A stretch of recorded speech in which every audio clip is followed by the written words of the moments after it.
Alex Hormozi is known for having really good editing that keeps people hooked, generating him millions of views every single month.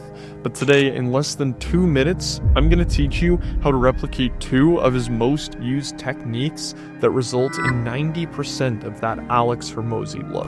And by the way, at the end of this video, I'm giving away the preset I made for these 2 effects so you can just drag and drop them into your own project. Start the timer. First is the appearing text animations. Alex Hormozi uses a very specific fade in and fade out transition, and this is how you do it.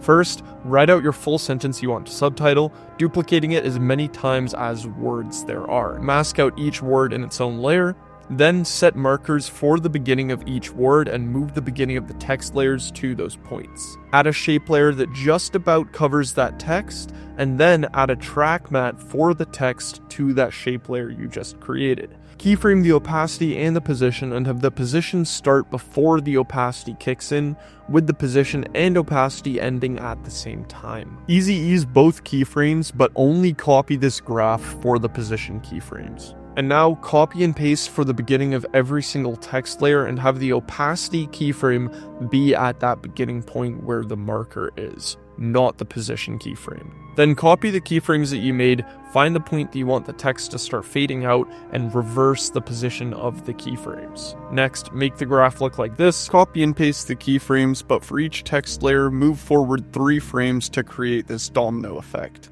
And you're done. Add some glow if you want by duplicating the layers and adding a Gaussian blur on the bottom one if you want, but that's it. Now the second part is super easy. Make a shape layer and add a mask by selecting this box and then clicking this button.